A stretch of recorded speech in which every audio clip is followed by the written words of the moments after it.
I can't believe we let so many meat scientists in the room together.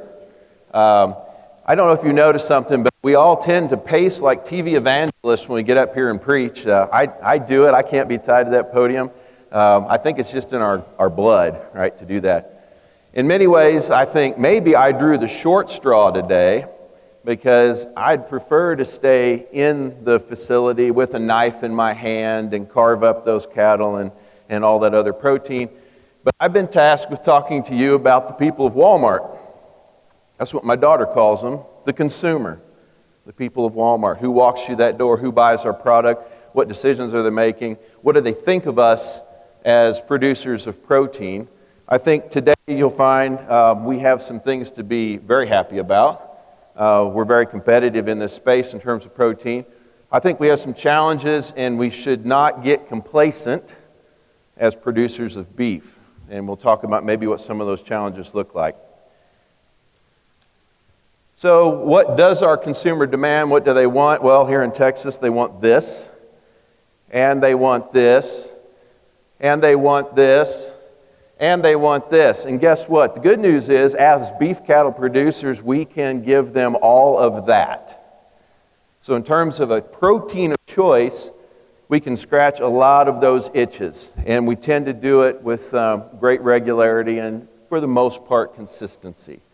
So we can give them that. But let's step back and think about from a global perspective, or maybe just the U.S. perspective first. All right, where are we in terms of meat consumption? If COVID taught us nothing else, this is a nation of absolute carnivores. All right, we sold two very significant things during that pandemic: deep freezers and meat. And there's probably a lot of protein still in the bottom of these deep freezers somewhere that may never get consumed, but by gosh, we sold it during that pandemic, right? We eat a lot. We could say, in second place for demand and consumption with regard to beef, but we eat a lot of meat in this country. NCBA's got a lot of interesting data out there. This is an interesting slide to me. It speaks volumes to some of the competition. This slide is when consumers think about what is their first choice protein, that they don't take on all the other proteins. What is your first choice protein? I think this is interesting. First choice protein in this country is chicken, followed by beef. Notice the protein alternatives hanging out down there at the end of the line are a little bit in front of pork as a first choice protein. That surprises a lot of people. It surprised me. But let's look at it just a little more closely. What about those people that eat protein multiple times a week? What this data indicated was, or the question was, of all the things you eat, breakfast, lunch, dinner, your snacks, all right, what are you eating? How often do you eat those? So the top part of this is percentage of consumers that are eating those things at least once a week. And interestingly, if you think about where are we? So I get invited to give that, let's talk about the fake meat stuff. I get that invited a lot and I talk about it.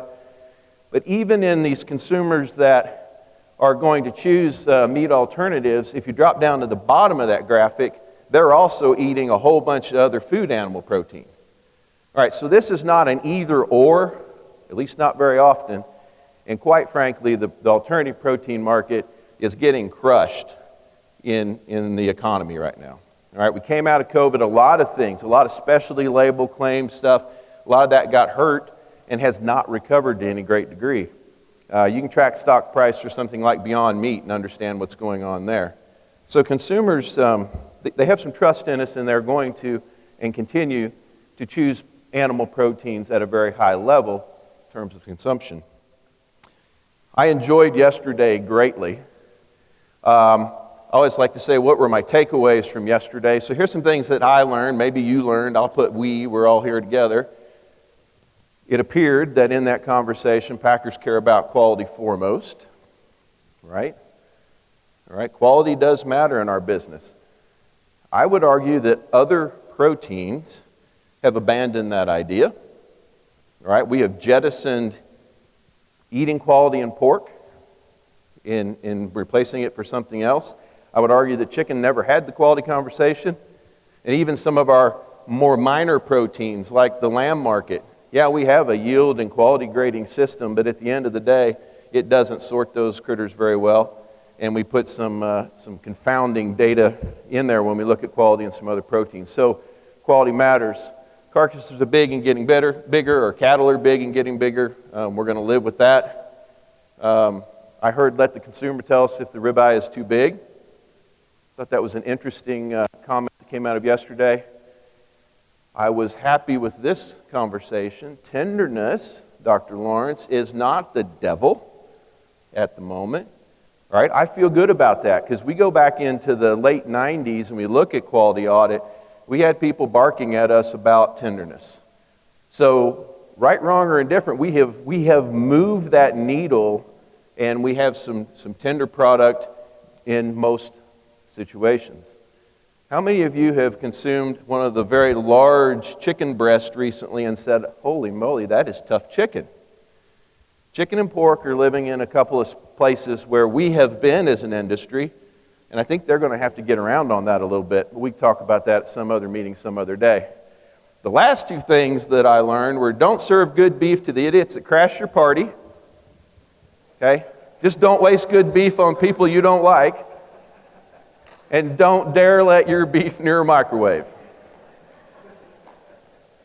All right? Total agreement with that. But yesterday we drove that point home, right? All right. Let's think about a couple of things. Dr. Lawrence took us through some history here, so I won't belabor this slide. But I want to point out one piece that's out there on the right-hand side. So we did uncouple yield and quality in 1989. And then another significant piece that happened, which I thought was interesting at the time. So my master's degree is from Auburn University. I ran the pasture to rail program there for 2 years. We sent a lot of cattle out to hitch. I tracked a lot of those cattle, and we had producers down the southeast that would take those heiferettes, right, our reproductive failures. Man, they poured the coals to them, and those heifers graded all the time. There was a really nice little window of profitability in those cattle. In 1997, we complicated that B maturity column in the grading chart, and we took the select out, and you had to push those heifers just a little bit harder. I mean, generally that's the population we're talking about, in order to get them into choice. So they forced us into that, so it's a maturity and marbling conversation.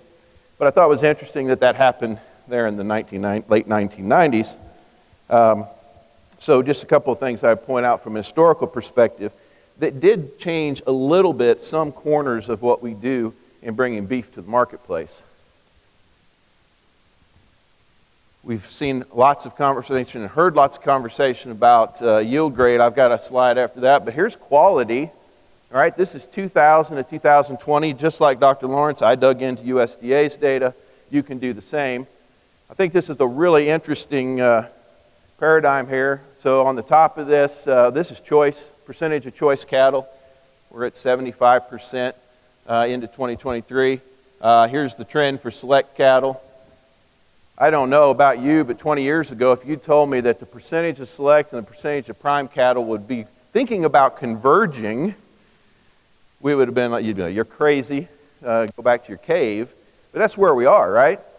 All right, 3.3% back in 2000 for prime. We're closing at the latest data at 10.5% prime cattle. So some of these trends make sense. We've heard a lot of this over the course of yesterday and today. Cattle are getting fatter, right? Well, we're putting more marbling in, but we have those other unintended consequences, which look a lot like USDA yield grade. So the dark red line, the declining line, are the YG2s. Again, same time frame, 2000 to 2022-ish in there. And the YG3s have kind of crossed that line and taken their place up here. All right, so, but the one thing I will kind of ask you to look at, okay, that makes sense, yield grade 1's pretty low number, but the fives are running along down here at kind of a constant rate, so where the shift is to more 3s and a few more 4s, and when discounts are deep in the 4s, we get a disincentive to do that, right? But right now, we've been being nice to people with fat cattle, I guess is the takeaway. So let's go back to consumer thinking. I am a Mizzou Tiger, and these are not my colors. But if you follow the meat demand monitor from Kansas State University in Glen Tonsor, this is a really intriguing piece of information that you can grab onto just about any day of the week. All right, so what is this?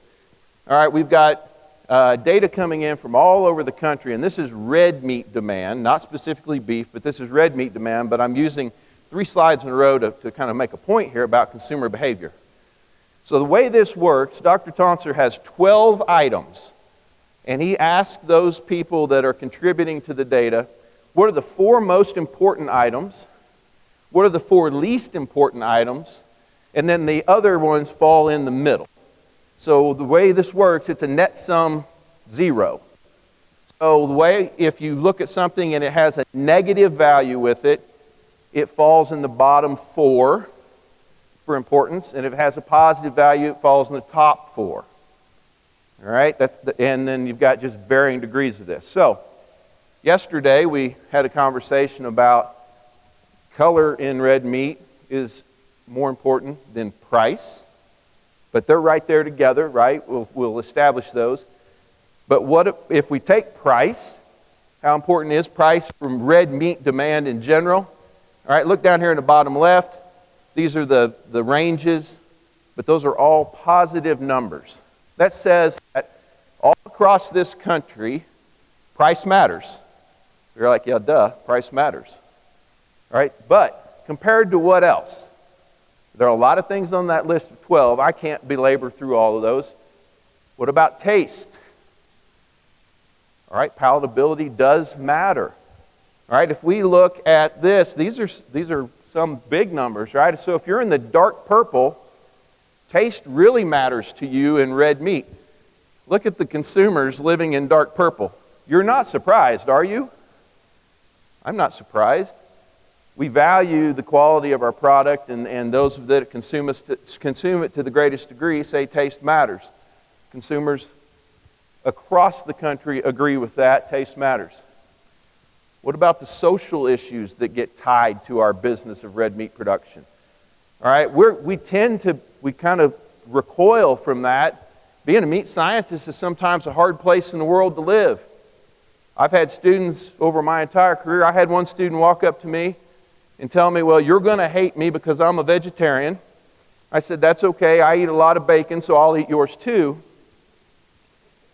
And at the end of that semester, on a written student evaluation, in the intro, the eval class for meat, somebody wrote, Dr. Wiegand is the right hand of the devil because he kills animals. Yeah, okay. Yeah, but if we're going to eat them, we probably need to harvest them, right?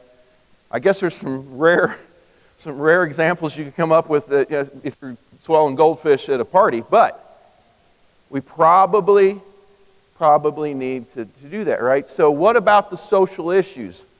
What do we care? Before I get to this slide, a lot of you would say, well, it depends on where you live. Social issues in certain places are a lot more important than other places, right? And we got that stuff kind of all unfolding in the societal space right now. I find this to be very interesting. All right, this is just animal welfare thrown in one big bucket for all red meat production. And even in the places that you might think would really care about some of those issues, all of these numbers, all of those values are negative. What does that mean? Well, that means that animal welfare is in the bottom of 4 components for what consumers think are the most important thing about meat production. So that tells me that we're not really in the worst situation with our consumer base. All right, so where are we so far? We have a lot of people eating meat. We have people that don't eat meat all the time, but they eat meat most of the time.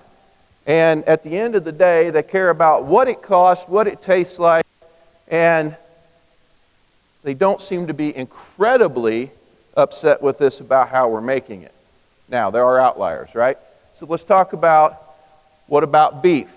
What do consumers think about beef, about both the product and how we produce it? I would say we live in a better place compared to the other protein production systems. We look at overall beef perceptions. Again, this is some checkoff-funded information. Overall beef perception, a big chunk of the human beings are positive about the perception of beef as a food item, and then how we produce that product, they are largely positive or neutral, right? You've got to keep in mind that there are a lot of consumers that will tell you it's not apathy, but I don't care how you make it, just bring it to me. All right, there are a lot of those people out there. And as we pull generation and generation from production, and those that are intimately involved in production, you have these people in your family, they're like, yeah, it's all right. I'm going to keep eating beef. Just bring it to me. I just don't want to know the details. So generally speaking, beef production and our business is largely well accepted by our consumer base. Price was something I mentioned a minute ago. What has happened with the retail price of some key proteins in the business? So I pulled this out of the NAS data from USDA. We've got beef in whatever this lighter color is, chicken's the darker red, and then pork on the right-hand side. I think it's interesting. I put the trend line through them. Okay, so chicken from 2009 to 2023 hasn't fundamentally changed in retail price. All right, well, that's probably where it needs to live, because chicken is the high output protein that tastes like whatever we soak it in or drag it through. All right, pork made a calculated decision. I gave this talk at Midwest Animal Science and took a lot of bullets for saying what I'm about to say.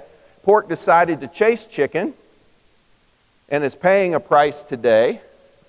And if we look at the retail price of pork, all right, it's gone up a little bit, but we're still having trouble getting that out the door. And we in the beef business, look at that incline. All right, we know retail price of beef is an all-time high, and sometimes we get a little afraid of that, because what's the question we ask? How long will they stay with us, right? How long will our consumers stay with us and keep buying the product that we are so proud to make? Well, if we look at September of 19 out into June of 22, we have some interesting information here. Willingness to pay versus the average price of retail beef. So this is in the steak side. Willingness to pay is the red line. Price per pound of steak is the blue line.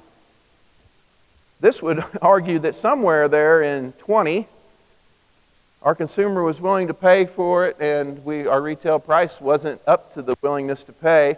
Well, we had something going on in 20.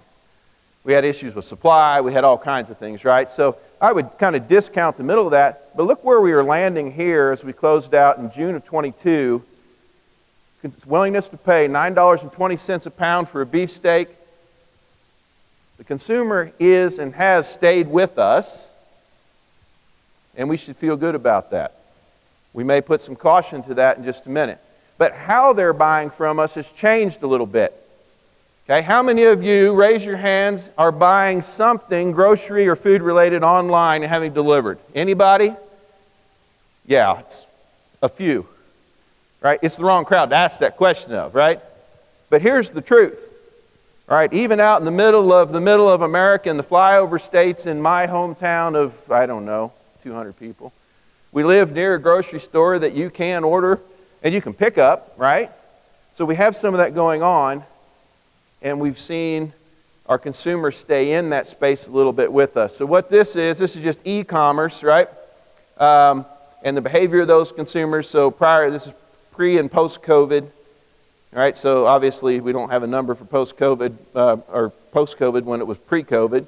But as we peel these things apart, what this tells us is the consumer is buying our product through e-commerce at a regular rate.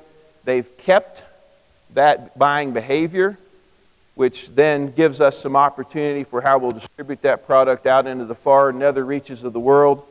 So that's probably a good thing with regard to getting protein to people.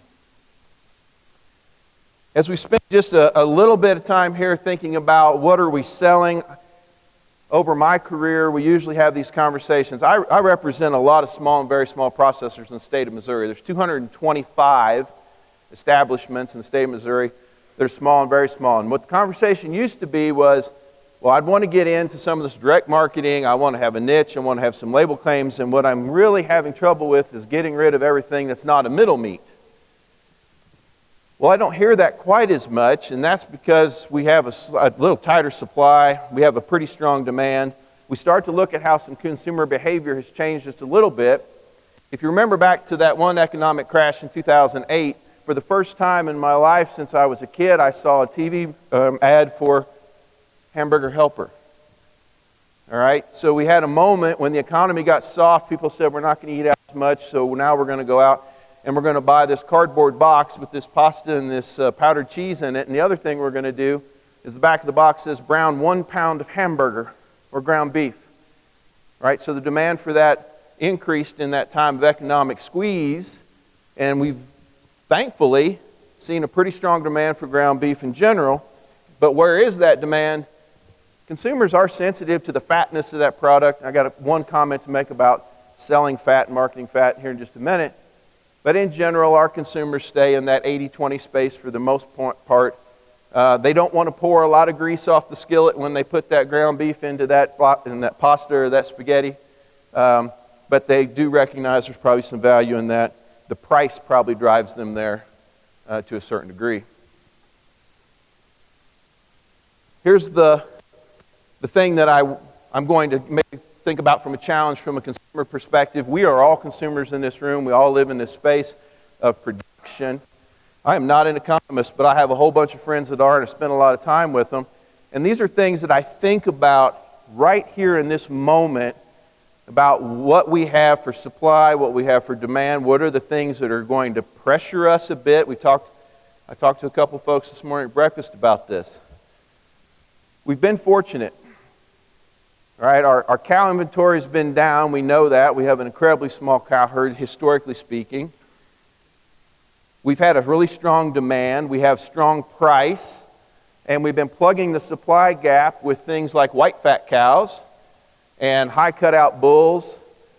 And it's a weird world when you sell the pound bull for more than you bought him as a breeding piece. Interesting to me. But we've been able to plug a lot of gaps in the demand side. Our calf inventory is down because of the small cow herd. We know market weight's up, so we're plugging a gap there as well. So we are, for the most part, meeting the demand of our consumer. We've had a lot of drought and volatility, and the weather keeps putting pressure on us. We came out of 2 years of being cooked to a crisp in Missouri, and then this year it rained, right? And we went out and we baled every corner of the state of Missouri, and we've got more hay than we know what to do with at the moment.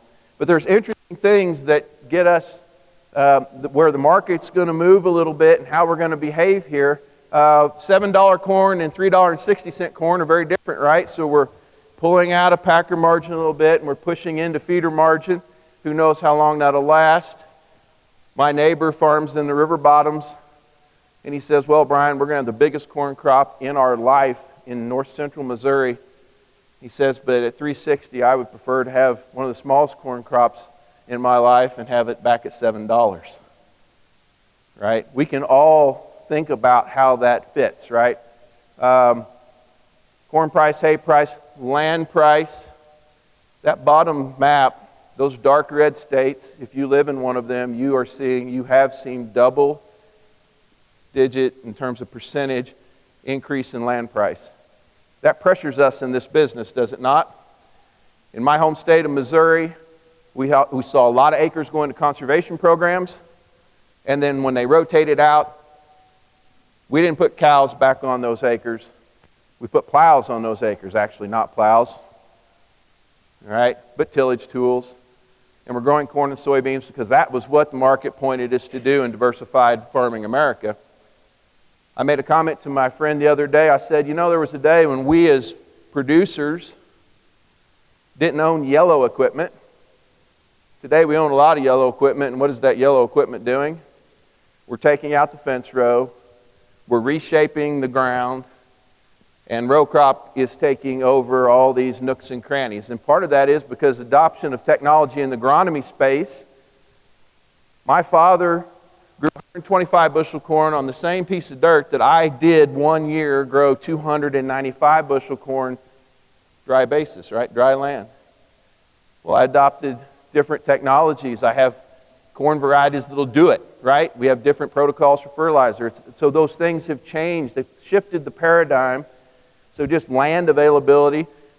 Once the fence row comes out, I would argue, at least in my part of the world, the fence row never goes back in. Right? And I sit in a state with a whole bunch of cattle producers, albeit very small by scale. Right? So what does that mean for us? Well, if we're in the business today, we're probably not going to see a huge cow herd rebuild. Maybe somebody in the room has a crystal ball that says different. But probably not a huge cow herd rebuild. So that's probably good for those of us that are still in this game, because if the consumer demand will hang in there with us, we feel pretty good about that. Other things that are pressuring us, we talk about interest rates around the coffee table all the time, right? Interest doesn't just affect us as operators, it affects our consumer. You talk to any banker right now, and I would be surprised if they told you that deposits are up in their institution. They are not. Banks across the country are seeing a downtrend in deposits. What does that mean? Our consumers figuring out that they don't have as much money as they thought they had. All right? And you can talk about all the different reasons for why they had money or thought they had money. The other thing that's driving that is an increase in consumer debt. So credit card use is crazy high right now. So if you're in the banking business, you say, oh, deposits are down and consumer debt is up. You can feel it just a little bit, right? You can feel the economy just a little bit.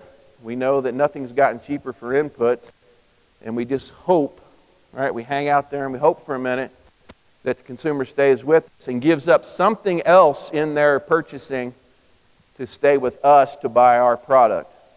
At the moment, it doesn't feel like a crisis or a sky falling. I want to leave you with a couple of things here. I teach a class, or I used to teach a class, I guess as administrator. This will be the first semester I've not stood in front of students since 1997. That's a weird place to be when you're an academic. I had a student come to me one day and say, I'm really confused about something. Sometimes fat is good in the food animal world, and sometimes fat is bad, and I'm really struggling with understanding where should I be? I said, well, I get that. I do find it interesting, though. Just in general, think about this with me for just a minute, because consumers surely need to think about this as well, right? We sell milk as a premium paid for fat, right? Whole's worth more than reduced is worth more than fat-free skim. And the ironic thing about that is we can't sell milk as 97% fat-free, even though, well, it's 96.5% fat-free when it's whole. We have to tell you how much fat's in it. But for some reason, we seem okay with that. Pork decided to abandon fat, and they ran off into the fat-free lean percentage world, and pigs are big, and they adopted technology, and I would argue we're paying a little bit of a price for abandoning quality, which, interestingly, it's an industry in this country that from a genetic standpoint has about 6 players that could move the needle right away, but we probably aren't going to soon. Chicken's making a lot of chicken, and they're big chickens, right? And they have heart failure problems long before we have heart failure problems in our heavy beef. You may want to see what happened there. Did we outstrip the physiological machinery? But I think beef is in an interesting place. We pay a premium for certain fat, and we pay a premium for certain lean. And I would argue that our consumer is doing what we're telling them to do in a certain way. Right? I think if the price drives that a little bit, we give them enough room to find a place to play. Do they shift over to ground beef sometimes? Do they shift out of the ribeye and into the 7-ounce sirloin on the mid-priced box restaurant? Yeah, I think they do that a little bit. We also live in a place where, after the sensory conversation yesterday, I like the filet. The filet has almost no fat in it, yet it has a place in my palate from a beef standpoint that I can get nowhere else in the protein world. So I think part of this is we should feel good about where we are. We should be a little bit cautious about where our consumers' ability to stay with us is. I I think we're going to squeeze a bit, but you should feel good about what you're producing.